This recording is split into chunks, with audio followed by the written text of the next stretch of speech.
presented by Chopalji Music.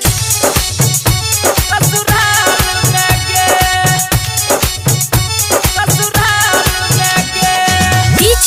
Vikas Betya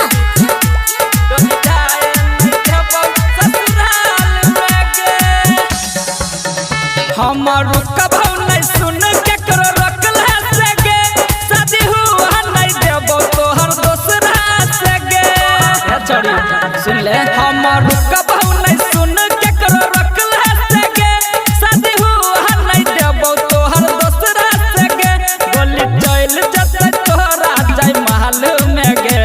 जाय महल में गे आ दिल तोरे के नहीं अनिहा ख्याल में डोली जाए नहीं देबो ससुराल में गे दिल तोरे के नहीं सोचिया ख्याल में गे डोली जाए नहीं देबो ससुराल में गे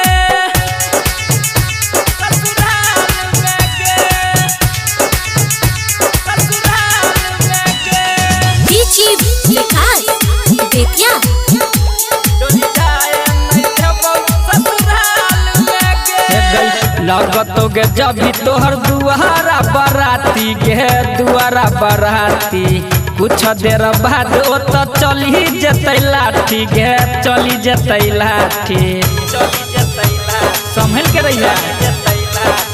हे तो नहीं तोहर सिंदूर दान सलाम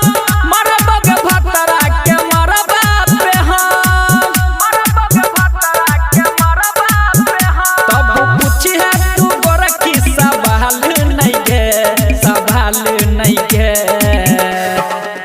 आ दिल तोरे के नहीं अनिहा ख्याल में गे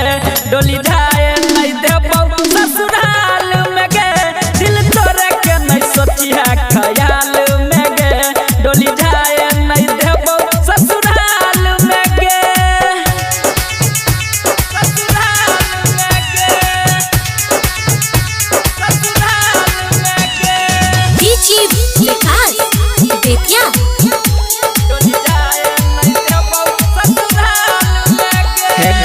कह दे बौनास हम छौरी तोरा घर के गे हम तोरा घर के छी रिलेशन में कही देबो बर से गे कहबो तोरा बर से सच्चे कहै छियो